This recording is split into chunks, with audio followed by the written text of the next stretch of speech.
questions, sorry, you won't be answering them. And we go on to talk about data security and breach response from Kate Birch. Kate.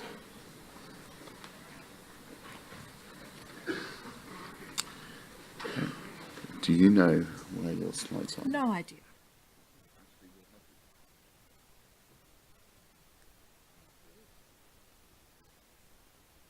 All right. So, how many people here have Googled themselves? Like, honestly, put your hand up. All right, so half of you, the other half are lying, but that's fine. So you have a quiet afternoon in the office and you Google yourself, and then you Google the system that you've been working on for a while. Like, are people talking about it? Is it out there somewhere? And have a flick through and you come across this data set that kind of looks like it's your data, but it's clinical data that shouldn't be on the web, and all of a sudden your afternoon has just taken a bit of a dive. What do you do then, right? So you found your private, sensitive clinical data on the web. What do you do? Maybe you turn to GA4GH's breach response process, right? So this was a very high-level summary of the ask that we had in the beginning of, if there's a breach, what happens now? So there is an awful lot of work, obviously, in every driver project, in every piece of standard that's being developed, working on preventing that happening. But what happens when the proverbial has actually hit the fan?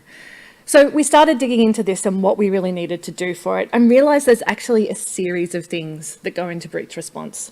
The first one, which I'll talk you through a bit today, is the reporting of a breach to GA4GH. But there's also the more proactive efforts in vulnerability management. So I've found a way that a standard could be breached, and I need to tell other people so that everyone can close that vulnerability before before a breach occurs. We've also got the concept of a data breach management best practice guide. So this is advice that GA4GH can give to driver projects and institutions about ways to handle breaches. And then there's a data breach drill kit that I'll come back to, which is helping organisations actually run a breach, a drill, not a real breach. So the first one, this is really about driver projects. Something goes wrong, it's associated with the GA4GH standard, and it's how that driver project tells GA4GH about that. Then there's the vulnerability management, which is each individual driver project reporting those things back to GA4GH and GA4GH actioning those things. There's the data breach best practice, which again is advice out to the driver projects and other adopters, as is the data breach drill kit, advice from GA4GH out to adopters of these standards. So why are we doing any of this? I really like this quote, partly because it's from an Australian.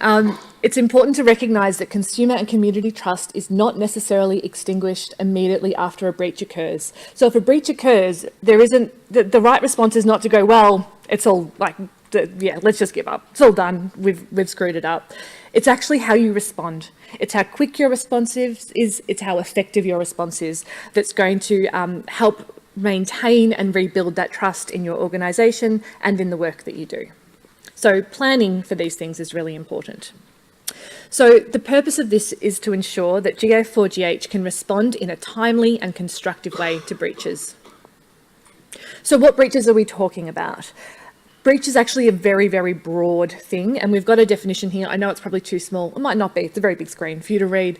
But it's any sensitive, critical, private, or even public information if it's viewed by the wrong person or if it's corrupted at source, either deliberately or not. So there's lots of different ways that a breach can be described.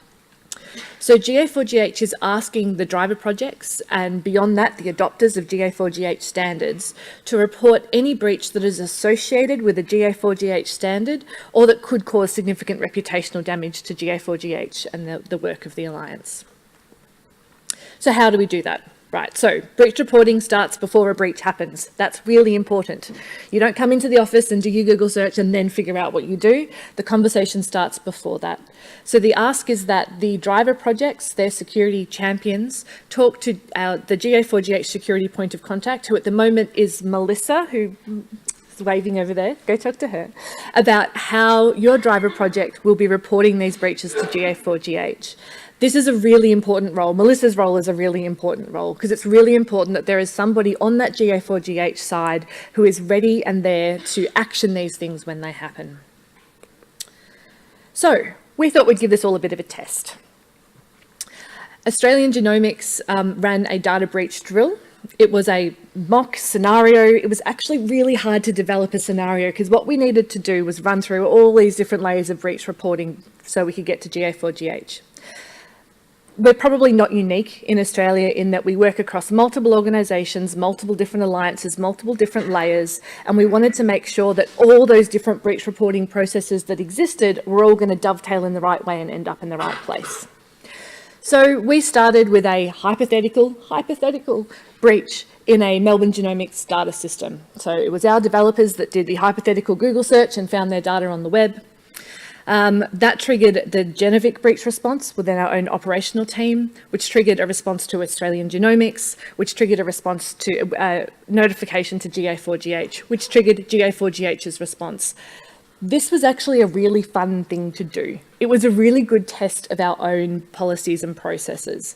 There was one point, we ran kind of the Genomics response, which takes us through a series of decision points of, right, who do we tell? When do we tell them? What information do we tell them? What do we do now? And there was literally a point in that process where we asked the question, right, do we get legal advice? Should we get legal advice? And simultaneously, two people in the room said, why would we get legal advice? And the other one said, well, why wouldn't we get legal advice? Like, all right, I'm really glad we're having this conversation now. And what this led to on the GA4GH side is their response. So this is the matrix of who does what on the GA4GH side. That data security point of contact is really important because they're the one responsible for making sure all these things happen on their side. But there's also communication out to the project champions, to the security work stream, and possibly even to other work stream leads, depending on the nature of the breach. A lot of these things are context dependent, right? So it'll depend on what actually happens. The outcome of this breach drill was this. Again, I don't expect you to be able to read all of it, but this is GA4GH's response decision tree of who they tell, when they tell them. Do they need to include law enforcement in this? Do they need to contact an HR department? Is there a malicious actor that needs to be shut down?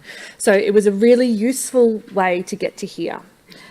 But I think more than anything, what I wanted to talk about was at the very end of all this, we've decided a drill pack might actually be useful for people because the best thing in all of this was actually getting to sit there for 2 hours in a meeting room with a bunch of people and having the conversation about, well, what would we do now?